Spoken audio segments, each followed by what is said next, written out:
Court केसपर्यंत केस गेली, खूप अडचणी आल्या, कॉन्ट्रॅक्टर बदलावा लागला, पुन्हा टेंडर करावं लागलं, पण आपण ते काम आज पूर्ण केलेलं आहे.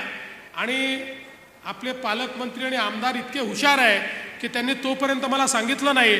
मला वाटलं आता आपलं काम झालं, 800,000 कोटी रुपये आपण दिले, त्यामुळे आता काम झालं.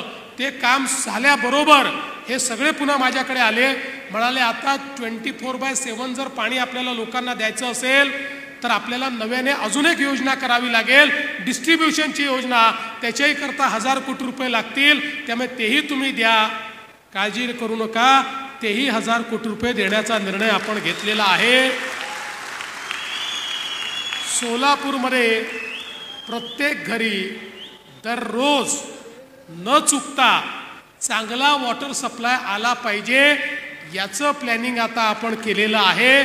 त्यामुळे काही वर्षांमध्ये 2-3 वर्ष याला लागतील, कारण हे काम खूप मोठं काम असतं.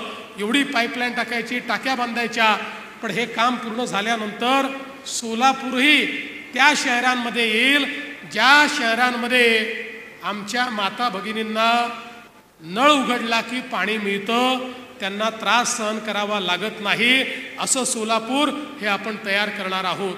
आणि म्हणून आज या निमित्ताने मी सांगतो, सोलापूर हे आमचं दक्षिणेकडे जाणारं गेटवे आहे.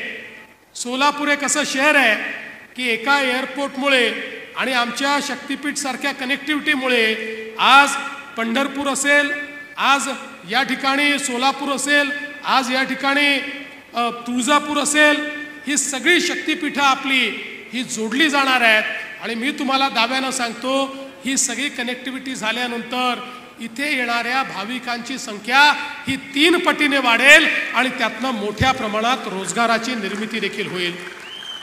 यावेळी खरं म्हणजे आपल्याला मला सांगितलं पाहिजे की मोदीजींनी काय केलं हे तर आमच्या मुरली अण्णांनी सांगितलं की एअरपोर्टची संख्या इतकी वाढवली, पण त्याहीपेक्षा आपल्या देशाची निर्मिती किंवा स्वातंत्र्य झाल्यापासनं जी विमानसेवा झाली तेव्हापासनं 2014 पर्यंत एकूण विमानांनी फिरलेल्या प्रवाशांची संख्या होती 10 कोटी.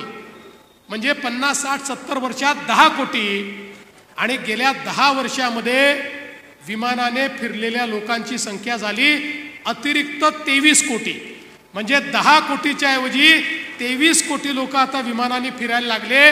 म्हणजे सामान्य माणसालाही विमानाचं स्वप्न हे दाखवण्याचं काम मोदीजींनी केलं आहे.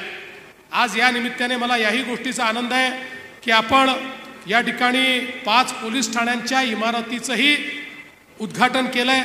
बार्शी तालुका, कुर्डुवाडी, पांगरी, वैराग, मोहोळ अशा या सगळ्या पोलीस स्टेशनची नवीन इमारत आपण दिली आहे.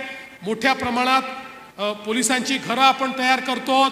पोलिसांचं एक चांगलं इन्फ्रास्ट्रक्चर हे या ठिकाणी तयार करण्याचं काम आपलं चाललेलं आहे.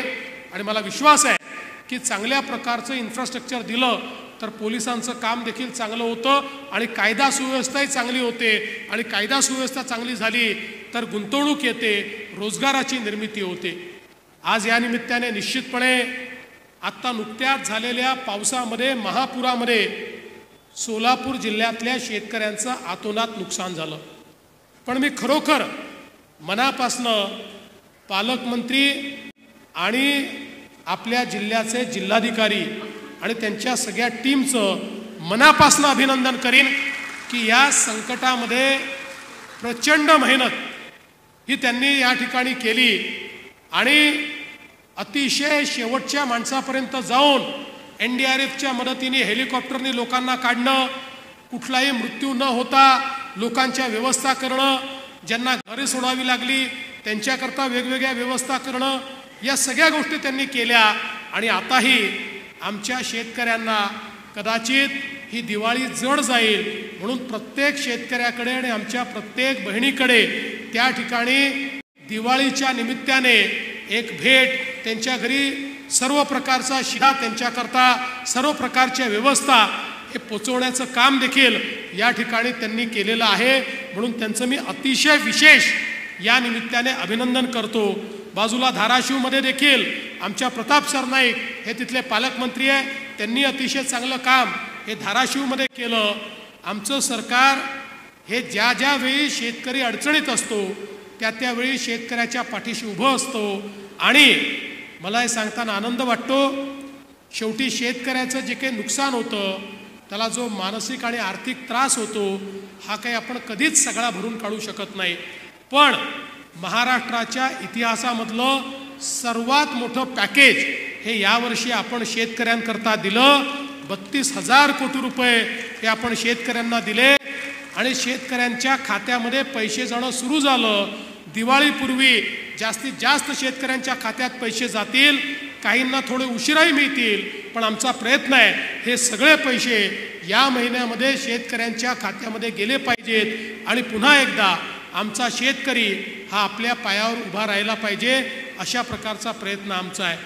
मला कधी कधी आश्चर्य वाटतं की ज्यावेळी अशी आपत्ती असते त्याही वेळी काही लोक राजकारण करतात आणि काही लोकांच्या डोक्यामध्ये तर इतका किडा गेला आहे.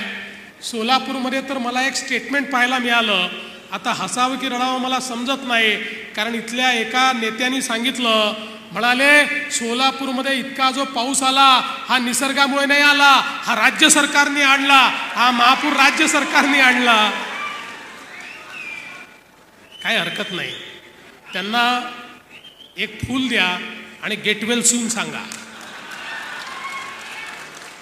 कधी कधी परिणाम होतो असा, म्हणजे मानसिक परिणाम असतो, त्यामुळे त्याचं फार काळजी करण्याचं कारण नाही. पण मी एकच गोष्ट